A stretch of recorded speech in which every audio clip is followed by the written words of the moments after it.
Hello and welcome to Nightline. I'm Raymond Goh. Our top stories. Datuk Sri Azmin Ali denies he was the man in viral sex video. And TNB will be penalised by the Energy Commission.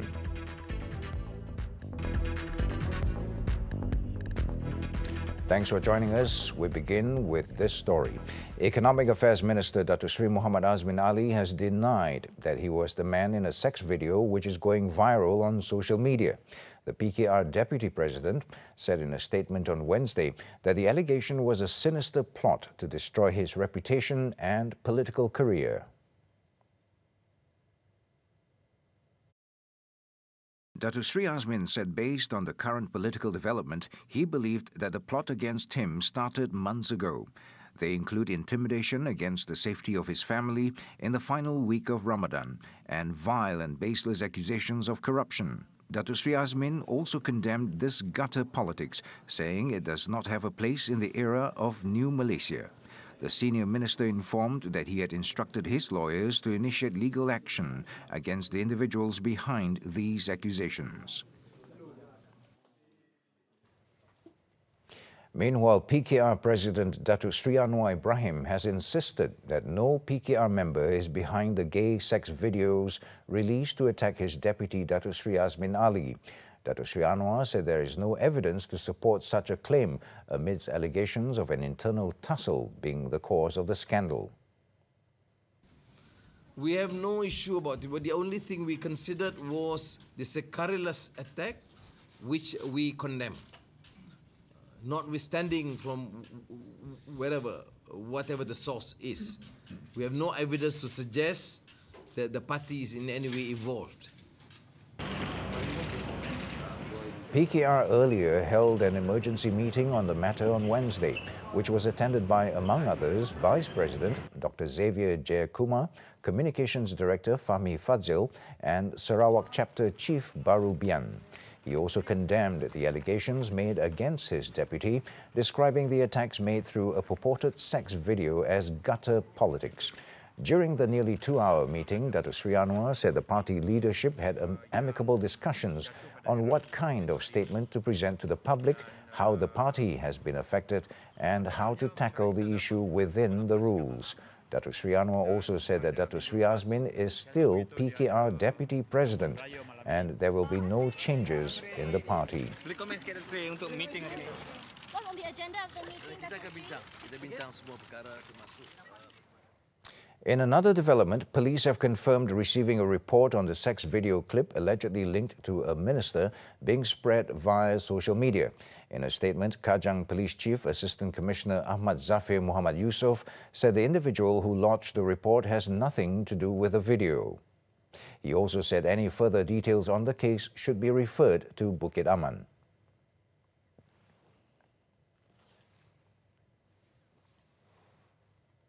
In the meantime, the Malaysian Communications and Multimedia Commission, MCMC, has blocked the sabahkini2.com portal, which posted the viral sex video. It was reported that the Commission decided to take action after the portal ignored orders to take down the video. The Star Online, quoting MCMC Chairman Al-Ishsal Ishak, said that the status quo of sabahkini.com would be reinstated once the offending content was removed. He also stressed that the move was taken as Malaysia is a cultured and civilized society where obscenity is both illegal and uncivilized.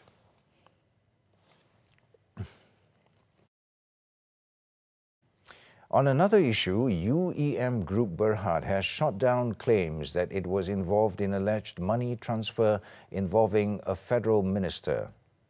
UEM Group, in a statement, stressed that it wanted to put on record that it does not have an account with Maybank KL main branch, and neither did it have an account with the alleged account number as claimed by various social media sites. To clear its name, UEM Group had lodged a police report and is ready to cooperate with the relevant authorities. Copies of bank statements have gone viral on social media, claiming a certain sum of money belonging to the company was transferred into the account of a federal minister.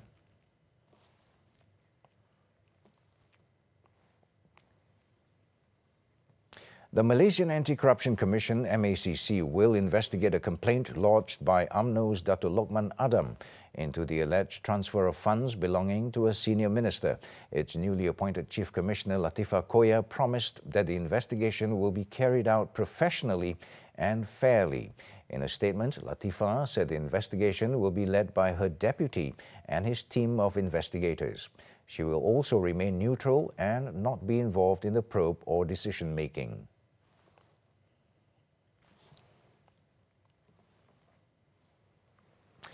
Electric utility company Tenaga Nasional Berhad will be penalized by the Energy Commission of Malaysia for committing several violations. Minister of Energy, Science, Technology, Environment and Climate Change, Yeo Bee Yin, said initial investigations found the company had failed to meet the ministry's standard service performance. Speaking to the media on Wednesday, Yeo said TNB has violated the Electricity Supply Act 1990. She added a total penalty amount will be revealed after the Energy Commission submits its full list of violations committed by TNB. Mereka ada masalah teknikal, ya. Mereka telah membuat kesalahan teknikal dan dia telah melanggari Akta Bekalan Elektrik, di mana Akta Bekalan Elektrik pemegang lesen like TNB kena patuh kepada standard performance service performance. Standard service performance itu bermaksud bahawa you kena patuhlah ini performance standard. Tak boleh lari daripada itu kena denda. The minister also urged TNB to be more diligent when it comes to providing electricity supply. As a service provider and a license holder, she said TNB must ensure that it delivers high service levels to avoid causing any burden to its consumers. TNB had recently revealed at a press conference that there was a system glitch between 15th to 20th May 2019. As a result, some customers may receive a bill with a billing period beyond 30 days. TNB has assured that customers will not be charged with higher tariffs as the bill will prorate accordingly. Police have found the remains of an orang asli believed to have died from pneumonia at Kampung Kuala Koh in Gua Musang, Kelantan. The authorities are still searching for the remaining 11 graves in the hope of uncovering the actual cause of death. At the same time, the authorities declared the Orang Asli village of the Batik tribe as a red zone area. State Police Chief Dato' Hassanuddin Hassan said the remains were found at 4:30 p.m., some 7 kilometers from the temporary operations center. Due to bad light, search for the remaining 11 graves would resume on Thursday. Gua Musang Police Chief Superintendent Muhammad Taufik Maidin also said that everyone is banned from entering the Orang Asli village, with the exception of special officers involved in locating the 12 graves and members of the security forces. Minister in the Prime Minister's Department, P. Weta Murty, had disclosed on Sunday that 14 Batik villagers had died over the past month. 2 died of pneumonia on Sunday, but the cause of death for the other 12 is not known.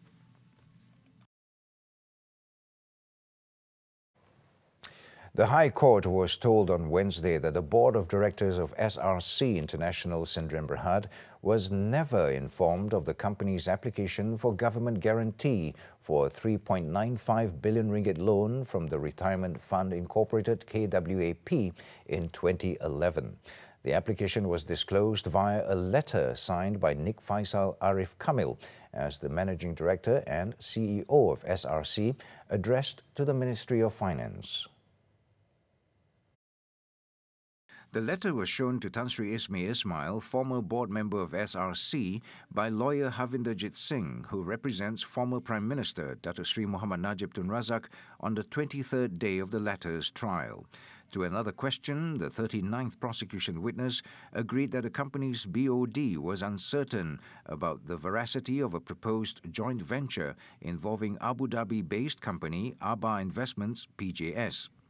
Havinderjit was referring to the minutes in which Nik Faisal told the company's board in 2011 about the proposed joint venture following a high-level meeting between representatives of Malaysia and Abu Dhabi, which led to the initial application by SRC for a 3.95 billion ringgit loan from KWAP.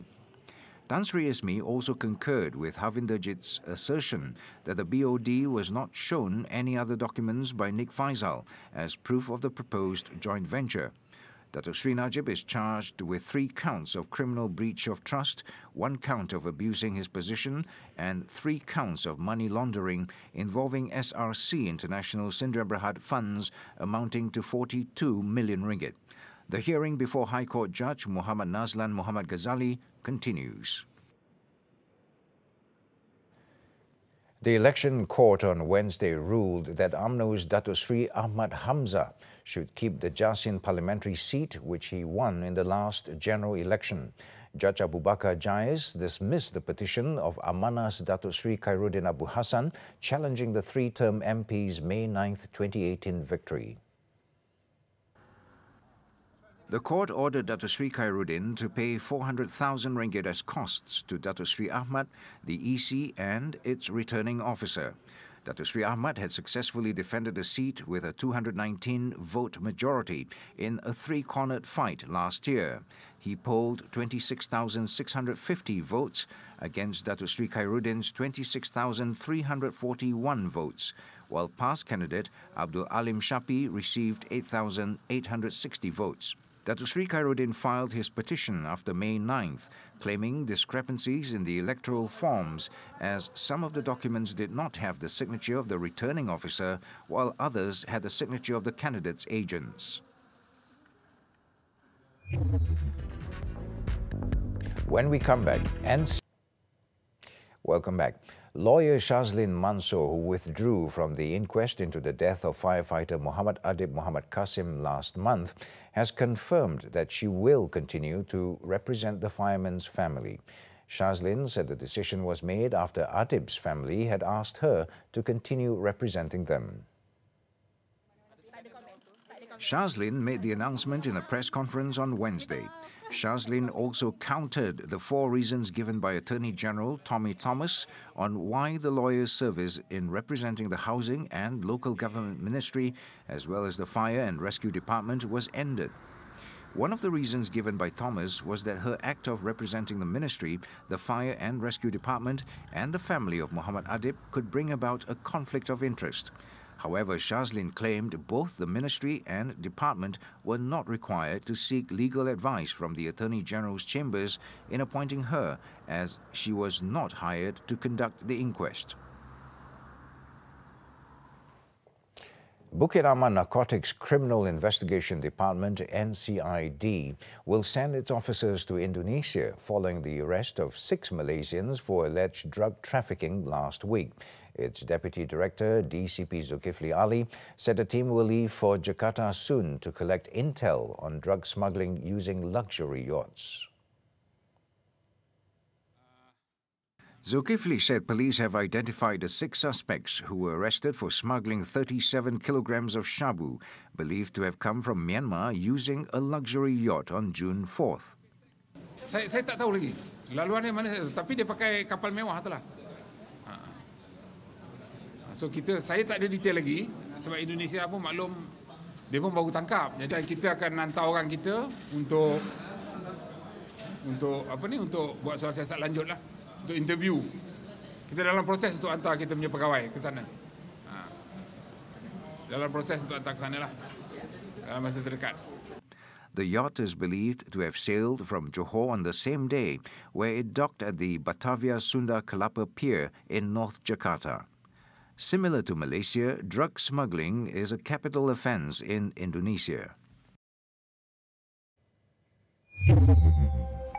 In Selangor, singer Zarith Sophia Muhammad Yassin, 27, was convicted in the Kuala Lumpur Sessions Court on Wednesday on 2 charges of keeping a sun bear cub, which is a protected species.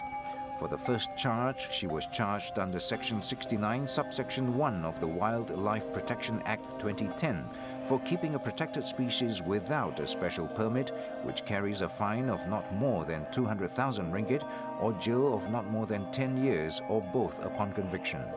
She was also charged under Section 86, Subsection 1 under the same Act for keeping the animal in an environment that was not conducive to its health and comfort. Judge Manira then allowed her a bail of 10,000 ringgit, with one guarantor for both charges, and 19th July has been set for remention of the case. Still in Kuala Lumpur, police have arrested a 22 and 23-year-old for trying to use a courier service to smuggle 372,000 ringgit worth of ketamine hidden in steel chendol bowls into Taiwan. According to Bukit Aman Narcotics Criminal Investigation Department NCID Deputy Director DCP Zulkifli Ali, Malaysia was being used as a transit point, and that the men are believed to be members of a syndicate actively involved in smuggling and supplying drugs to the international market. He also said Malaysian police are working with Taiwanese authorities to find other members of the syndicate, and the two men who were arrested following two separate raids since Monday are being held in remand until June 18th. The case is being investigated under Section 39B of the Dangerous Drugs Act 1952. Over in Terengganu, a 33-year-old man was sentenced to 12 months in jail by the Kuala Terengganu Sessions Court for assaulting his wife and son over Duit Raya. According to the charge sheet, Abdul Hafiz went berserk after he had failed to borrow 10 ringgit from his son to reload his mobile prepaid card. The incident saw the angry father kick his 11-year-old son in the head before the boy's mother rushed to protect the child, whom he then proceeded to bash with a skateboard. Magistrate Abdul Hayy Salim ordered the accused to serve his jail sentence from the day of his arrest. Meanwhile, in Sabah, 4 youths have been remanded in connection with the discovery of a male corpse last Monday. The 7-day remand order was issued by Tawau Lower Court Registrar Puspawati Sangut to assist police investigation into the murder case. All 4 suspects are Filipinos who were arrested in several locations around Tawau on Tuesday. On Monday, the body of Jafar Jalman, aged 49, was found with stab wounds on his chest and neck, and police also found a screwdriver and a knife near the victim.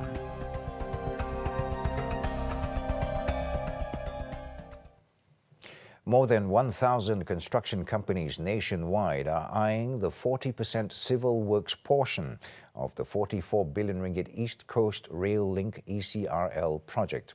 A total of 1,321 submissions from CIDB-registered companies were received by ECRL's main contractor, China Communications Construction Company, CCCC, following a pre-qualification exercise to identify potential subcontractors. In a joint statement, Malaysia Rail Link and CCCC said participation from the G7 category of CIDB-rated companies topped the list with 859 submissions, or 65%. Bumiputra participation was also very encouraging, with submissions from 994 Bumiputra engineering and construction companies, representing 75.25%. MRL, a wholly owned subsidiary of the Minister of Finance Incorporated, is the project and asset owner of the ECRL. The 640-kilometre rail network is scheduled for completion by December 2026 and is expected to link Kota Baru to Putrajaya in approximately 4 hours.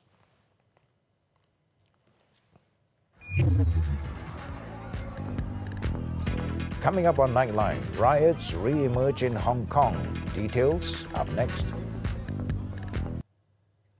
Thanks for staying with us. On to the foreign front now. In Hong Kong, chaos re-erupted when thousands of demonstrators stormed a key road leading to government offices on Wednesday to protest against an extradition bill. Lung Wo Road was swarmed with protesters as hundreds of riot police attempted to stop them from advancing. Some protesters erected barricades to block traffic in the heart of the Asian Financial Centre, with many defying police calls to retreat. Furthermore, citizens from various walks of life began to join the overnight protest as businesses across the city even prepared to go on strike. Police had to utilize tear gas, pepper spray as well as batons in an effort to repel the protesters. The extradition bill is due for a second round of debate on Wednesday in Hong Kong's 70-seat Legislative Council, which is controlled by a pro-Beijing majority.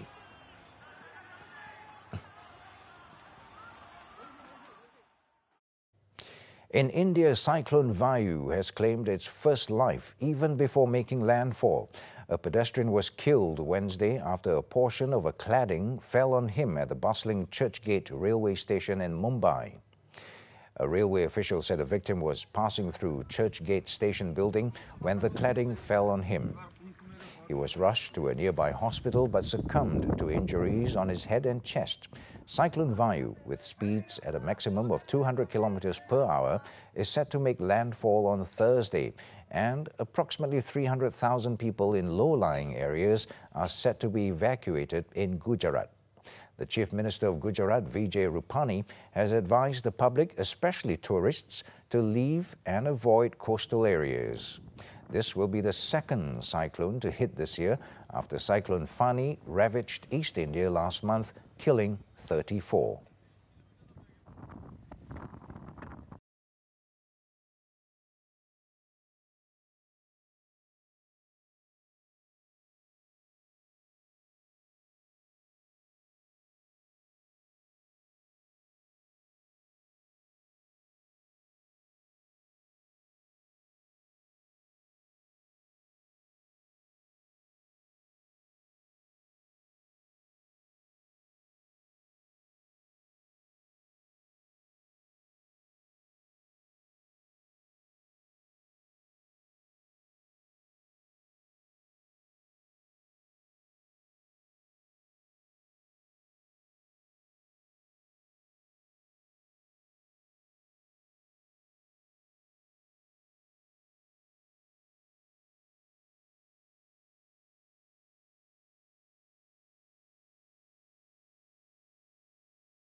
Coming up in sports, France eases the pain of last week's defeat by beating Andorra. Stay tuned.